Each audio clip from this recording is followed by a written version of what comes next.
அஸ்ஸலாமு அலைக்கும் வரஹ்மத்துல்லாஹி வபரகாத்துஹு. அல்ஹம்துலில்லாஹ் வஸ்ஸலாத்து வஸ்ஸலாமு அலா ரசூலில்லாஹ் அம்மா பஅத்.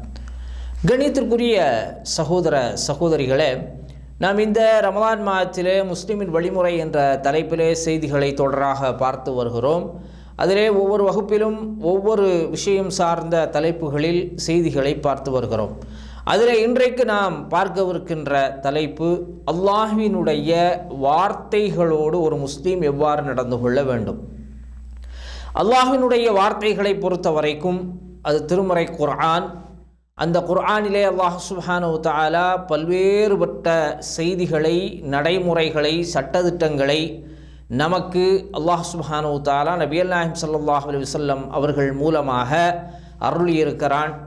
அதே போன்று ஹதீஸுகள், நபிகள் நாயகம் ஸல்லல்லாஹு அலைஹி வஸல்லம் அவர்களுடைய வழிமுறைகள், இதுவும் அல்லாஹ்வினுடைய வஹியாக இருக்கிறது. அப்போ இந்த இரண்டு விஷயங்களையும் ஒரு முஸ்லீமாக இருக்கக்கூடியவர் எவ்வாறு கையாள வேண்டும், அல்லாஹுடைய வார்த்தைகளோடு அவருடைய செயல்பாடு எப்படி இருக்க வேண்டும். முதலாவதாக ஒரு முஸ்லீமாக இருக்கக்கூடியவர் தனக்கு அருளப்பட்டிருக்கக்கூடிய திருமறை குர்ஆனை முழுமையாக ஓத தெரிந்திருக்க வேண்டும். அதனுடைய அரபு மூலத்திலே திருமறை குர்ஆனை ஓதுவதற்கு ஒவ்வொரு முஸ்லீமும் முயற்சி செய்ய வேண்டும். அதை முழுமையாக அவர்கள் கடைபிடிக்க வேண்டும். அதற்குண்டான முயற்சிகளை செய்ய வேண்டும். ஏனென்றால் அல்லாஹ் சுப்ஹானஹு வ தஆலா அதற்கென்று ஒரு மகத்தான சிறப்பை வைத்திருக்கிறான். அதே போன்று நபிகள் நாயகம் ஸல்லல்லாஹு அலைஹி வஸல்லம் அவர்கள் அதற்கு இருக்கின்ற சிறப்பை, எவர் ஒருவர் குர்ஆனை அழகான முறையில் ஓதுகிறார்களோ, எவர் ஒருவர் குர்ஆனை அதிகமாக ஓதுகிறார்களோ, அவர்களுக்கு மறுமை நாளில் அது பரிந்துரை செய்யக்கூடியதாக இருக்கும் என்று சொல்லி நபிகள் நாயகம் ஸல்லல்லாஹு அலைஹி வஸல்லம் அவர்கள் சொல்லுகிறார்கள்.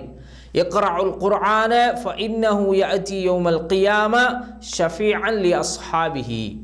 எவர் ஒருவர் இந்த குர்ஆனை அதிகமாக ஓதினாரோ, எவர் ஒருவர் இந்த குர்ஆனை அழகிய முறையில் ஓதினாரோ, அவருக்கு அந்த குர்ஆன் மறுமை நாளிலே அவருக்கு பரிந்துரை செய்யக்கூடியதாக வரும். அல்லாஹ்விடத்தில் அவர்களுக்காக பரிந்துரை செய்யும்.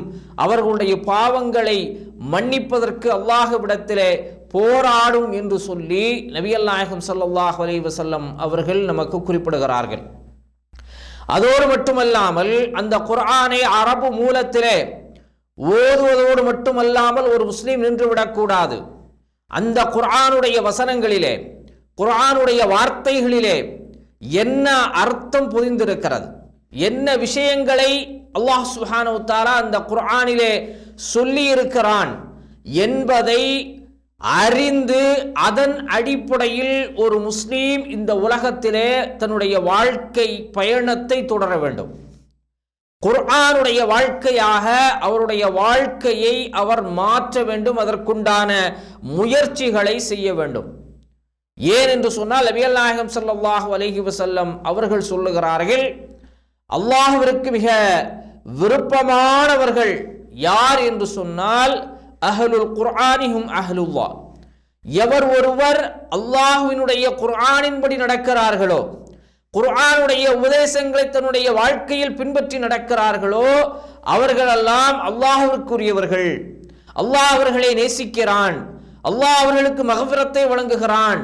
அவர்களிடத்தில் அல்லாஹ்வினுடைய முஹப்பத் இருக்கிறது என்றெல்லாம் நபிகள் நாயகம் ஸல்லல்லாஹு அலைஹி வஸல்லம் அவர்கள் குறிப்பிடுகிறார்கள். அப்ப அந்த குர்ஆனை நாம் அரபு மூலத்திலே ஓதுவதோடு மட்டுமல்லாமல் அதிலே அல்லாஹ் சுப்ஹானஹு வ தஆலா நமக்கு என்ன வாழ்க்கை நடைமுறைகளை சொல்லி தந்திருக்கிறானோ, எதை ஹலால் ஹராம் என்று நமக்கு வகுத்தளித்திருக்கிறானோ, அதே போன்று ஒரு வாழ்க்கையிலே அல்லாஹுவை இப்படித்தான் ஒரு முஸ்லீம் வணங்க வேண்டும், நபிகள் நாயகம் ஸல்லல்லாஹு அலைஹி வஸல்லம் அவர்களிடத்தில் இப்படித்தான் நடந்து கொள்ள வேண்டும், அதே போன்று மற்ற இன்ன பிற முஸ்லீம்களிடத்தில் இப்படித்தான் நடந்து கொள்ள வேண்டும், ஒரு முஸ்லீம் இத்தகைய பண்புகளோடு இந்த உலகத்திலே வாழ வேண்டும் என்றெல்லாம் அல்லாஹ் சுப்ஹானஹு வ தஆலா நமக்கு என்ன செய்திருக்கிறான், அந்த குர்ஆனிலே உபதேசம் அளித்திருக்கிறான். யாரெல்லாம் இந்த குர்ஆனின்படி நடக்கிறார்களோ அவர்களுக்கு மறுமையிலே உன்னதமான மகத்தான சுவனம் இருக்கிறது என்று சொல்லி அல்லாஹ் சுப்ஹானஹு வ தஆலா வாக்குறுதி அளித்திருக்கிறான். யார் இந்த குர்ஆனை புறந்தள்ளி சென்று விடுகிறார்களோ அவர்களுக்கு மறுமையிலே மிகப்பெரிய வேதனை, நரக வேதனை தயார் செய்யப்பட்டிருக்கிறது என்ற எச்சரிக்கையையும் அல்லாஹ் சுப்ஹானஹு வ தஆலா இந்த குர்ஆனை பின்பற்றக்கூடிய மக்களுக்கு எச்சரிக்கையாக சொல்லுகிறான். யார் இந்த குர்ஆனை நிராகரிக்கிறார்களோ அவர்களை எச்சரிக்கை செய்து இந்த குர்ஆனிலே அல்லாஹ் சுப்ஹானஹு வ தஆலா வசனங்களை நமக்கு அருளி இருக்கிறான். எனவே அந்த விதத்திலே குர்ஆனிலே என்ன சொல்லப்பட்டிருக்கிறது, என்ன விஷயங்கள் சொல்லப்பட்டிருக்கிறது என்பதை பொருளோடு அறிந்து அதை தன்னுடைய வாழ்வில் செயல்படுத்துவதுதான் ஒரு முஸ்லீம் குர்ஆனுக்கு கொடுக்கின்ற மதிப்பாக இருக்கும். அல்லாஹ்வுடைய வார்த்தைக்கு அவர் கொடுக்கின்ற கண்ணியமாக இருக்கும் என்பதை நாம் உணர்ந்து செயல்பட வேண்டும். அதே போன்று இந்த குர்ஆனுடைய வசனங்களை மனனம் செய்வதற்கு, மனப்பாடம் செய்வதற்கு முஸ்லிம்கள் என்ன செய்ய வேண்டும்? அதிக கவனம் செலுத்த வேண்டும். அது ஆண்களாக இருந்தாலும் சரி, பெண்களாக இருந்தாலும் சரி, அவர்களுக்கு என்ன செய்ய வேண்டும்? அதிகமான அந்த குர்ஆனை ஓதுவதற்கு, மனனம் செய்வதற்கு முக்கியத்துவம் கொடுக்க வேண்டும். குறைந்தபட்சம் ஒரு சில சிறிய சூறாக்களையாவது என்ன செய்ய வேண்டும்? நாம் மனனம் செய்ய வேண்டும். முழுமையாக மனனம் செய்வதற்கு முயற்சி செய்கிறோம் என்று சொன்னால், முழுமையாக மனனம் செய்தால் அதைவிட ஒரு சிறப்பான மனிதன், அடியான் அல்லாஹுடைய பார்வையில் இருக்க மாட்டான். அவன்தான் மிகச்சிறந்தவனாக அல்லாஹுவால் பார்க்கப்படுவான் என்பதையும் நபிகள் நாயகம் ஸல்லல்லாஹு அலைஹி வஸல்லம் அவர்கள் சொல்லுகிறார்கள். அதே போல நபிகள் நாயகம் ஸல்லல்லாஹு அலைஹி வஸல்லம் அவர்கள் சொல்லுகிறார்கள், உங்களுடைய உள்ளங்களை பரிசுத்தப்படுத்தக்கூடியதாக இந்த திருமறை குர்ஆன் இருக்கிறது.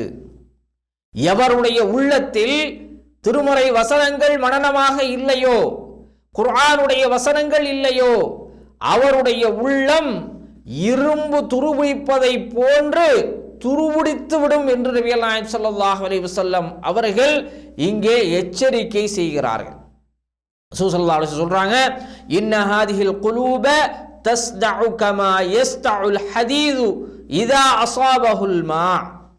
அதாவது ஒரு இரும்பிலே தண்ணீர் பட்டால் எப்படி அது துருபிடித்து விடுமோ அதே போன்று உங்களுடைய உள்ளங்கள் துருபிடித்து விடும் என்று சொல்லி நபிகள் நாயகம் ஸல்லல்லாஹு அலைஹி வஸல்லம் அவர்கள் சொல்லுகிறார்கள்.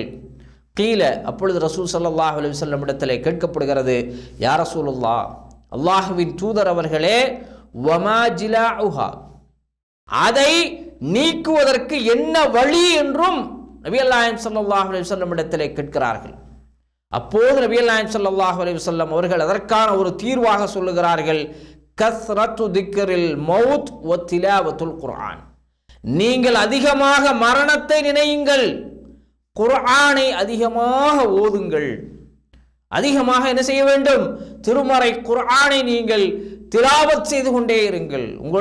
உங்களுக்கு கிடைக்கக்கூடிய நேரங்களில் அதிகமாக நீங்கள் குர்ஆன் வசனங்களை ஓதினீர்கள் என்று சொன்னால், மனனம் செய்தீர்கள் என்று சொன்னால், மரணத்தை பற்றிய சிந்தனை உங்களிடத்திலே இருக்கும் என்று சொன்னால், உங்களுடைய உள்ளம் துருபிடித்திருந்தாலும் அது என்ன செய்துவிடும்? தூய்மையாக மாறிவிடும் இந்த குர்ஆன் வசனங்கள் மூலமாக என்று சொல்லி நபிகள் நாயகம் ஸல்லல்லாஹு அலைஹி வஸல்லம் அவர்கள், எவருடைய உள்ளத்தில் குர்ஆன் இல்லையோ அது துருபிடித்த உள்ளமாக இருக்கும்.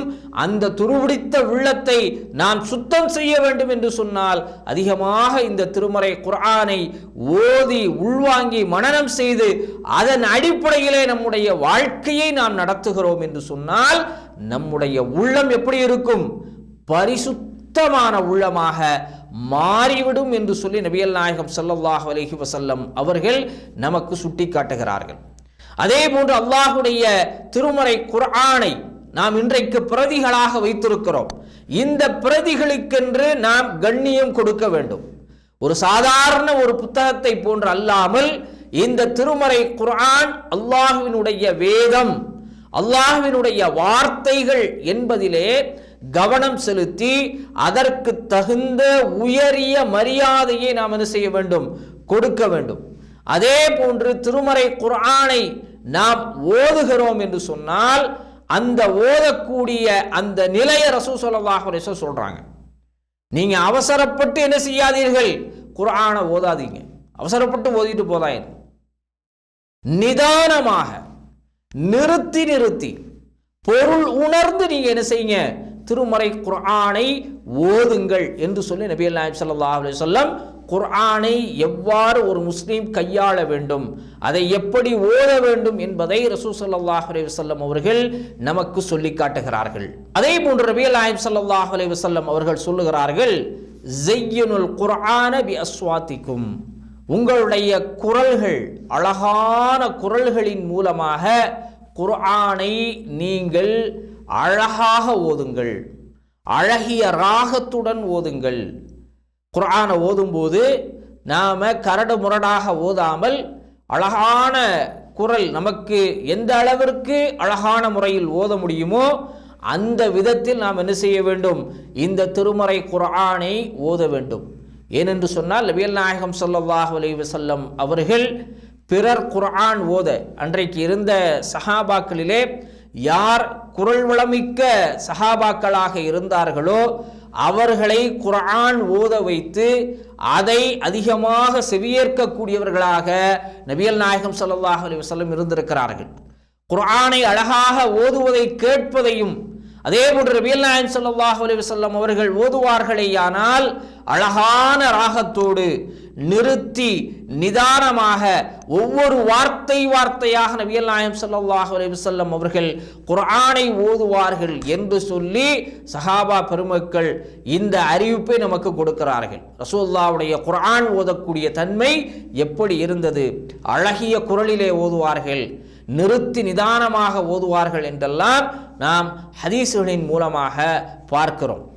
எனவே அந்த அடிப்படையில் நபிகள் நாயகம் ஸல்லல்லாஹு அலைஹி வஸல்லம் அவர்கள் நமக்கு எப்படி குர்ஆனை கையாள வேண்டும் என்று சொல்லி தந்திருக்கிறார்களோ அந்த விதத்தில் நாம் என்ன செய்ய வேண்டும், குர்ஆனை கையாள வேண்டும்.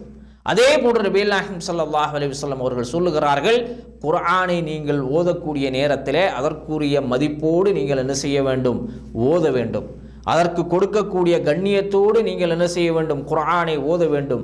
சாதாரண ஒரு புத்தகத்தை கையாள்வதை போன்று நீங்கள் என்ன செய்யக்கூடாது, குர்ஆனை கையாளக்கூடாது. ஏனென்று சொன்னால் அவ்வாறு நீங்கள் கையாளக்கூடிய நேரத்தில் அதிலே இருக்கக்கூடிய வசனங்களை நீங்கள் ஓதும்போது அது உங்களுக்கே பாதகமாக மாறிவிடும் என்று சொல்லி நபிகள் நாயகம் ஸல்லல்லாஹு அலைஹி வஸல்லம் அவர்கள் எச்சரிக்கை செய்கிறார்கள். அதிலே குர்ஆனிலே வருகிறது, லஅனத்துல்லாஹி அலல் காதிபீன், பொய்யர்களுக்கு அல்லாஹ்வின் லஅனத் உண்டாகட்டும், சாபம் உண்டாகட்டும் என்று சொல்லி அல்லாஹ் சுப்ஹானஹு வ தஆலா சொல்லுகிறான். நீங்கள் இந்த குர்ஆனை பொய்ப்படுத்தி கொண்டு இதை முழுமையாக நம்பாமல் அதற்குரிய கண்ணியத்தை கொடுக்காமல் இந்த வசனத்தை நீங்கள் ஓதுகிறீர்கள் என்று சொன்னால் நீங்கள் ஓதக்கூடிய அந்த வார்த்தைகளே உங்களுக்கு என்ன செய்யும், எதிராக மாறிவிடும். அதே போன்று சொல்லுகிறார்கள், லஅனத்துல்லாஹி அலல் ஸாலிமீன், யார் அநியாயக்காரர்களாக இருக்கிறார்களோ அவர்கள் மீது சாபம் உண்டாகட்டும். இதில் நாம் மிக நுணுக்கமாக பார்க்க வேண்டிய விஷயங்கள். குர்ஆனை பொறுத்த வரைக்கும் அல்லாஹ் சுப்ஹானஹு வ தஆலா பலவிதமான சட்டதிட்டங்களை நமக்கு வகுத்தளித்திருக்கிறான். குர்ஆன் தான் நம்முடைய வாழ்க்கையாக இருக்க வேண்டும் என்று சொல்லி நபிகள் நாயகம் ஸல்லல்லாஹு அலைஹி வஸல்லம் அறிவுரை செய்திருக்கிறார்கள். ஆனால் குர்ஆனிலே விளக்கப்பட்ட விஷயங்களை எல்லாம் நாம் நம்முடைய வாழ்க்கையிலே கடைபிடித்து கொண்டு, நாம் மக்களுக்கு அநீதி இழைத்து கொண்டு, பிறருடைய நலனை பேணாமல் நடந்து கொண்டு, பொய்யுரைத்து கொண்டு, அநீதி இழைத்து கொண்டு, அவதூறு பேசிக்கொண்டு, இப்படி நாம் நம்முடைய வாழ்க்கையை செயல்படுத்தி விட்டு குர்ஆனுடைய வசனத்தை நாம் ஓதுகிறோம் என்று சொன்னால் அந்த வசனங்களே நமக்கு சாபம் ஏற்படுத்தி கொடுக்கக்கூடியதாக மாறிவிடும். எனவே தான் ரசூல் ஸல்லல்லாஹு அலைஹி வஸல்லம் சொல்கிறாங்க, குர்ஆனை நீங்கள் ஓதும்போது கவனமாக ஓதுங்கள். உங்களுடைய செயல்பாடுகளை அந்த குர்ஆனுடைய அடிப்படையிலே நீங்கள் அமைத்து கொள்ளுங்கள். இல்லை என்று சொன்னால் நீங்கள் ஓதக்கூடிய வசனங்களே உங்களுக்கு பாதகமாக மாறிவிடும் என்பதையும் ரசூல் ஸல்லல்லாஹு அலைஹி வஸல்லம் அவர்கள் எச்சரிக்கை செய்கிறார்கள். எனவே ஒரு முஸ்லீமாக இருக்கக்கூடிய ஆணாயினும் சரி பெண்ணாயினும் சரி, குர்ஆன் அல்லாஹ்வினுடைய வேதம், அல்லாஹ்வினுடைய வார்த்தைகள், அதனோடு நாம் புழங்கக்கூடிய நேரத்திலே அதை பயன்படுத்தக்கூடிய நேரத்தில் அதற்குரிய கண்ணியத்தோடு நாம் என்ன செய்ய வேண்டும், செயல்பட வேண்டும். அதன் மூலமாக அல்லாஹ்விடத்திலிருந்து மக்ஃபிரத்தையும் மறுமை நாளில் அல்லாஹ்விடத்தில் குர்ஆனின் மூலமாக சிபாரிசையும் பெற்று சுவனம் சொல்லக்கூடிய நன்மக்களாக நம் அனைவரையும் அல்லாஹ் சுப்ஹானஹு வ தஆலா ஆக்கி அருள் புரிய வேண்டும். வாஹிர் தவானா அல்ஹம்துலில்லாஹி ரப்பில் ஆலமீன். அஸ்ஸலாமு அலைக்கும் வரஹ்மத்துல்லாஹி வபரகாத்துஹு.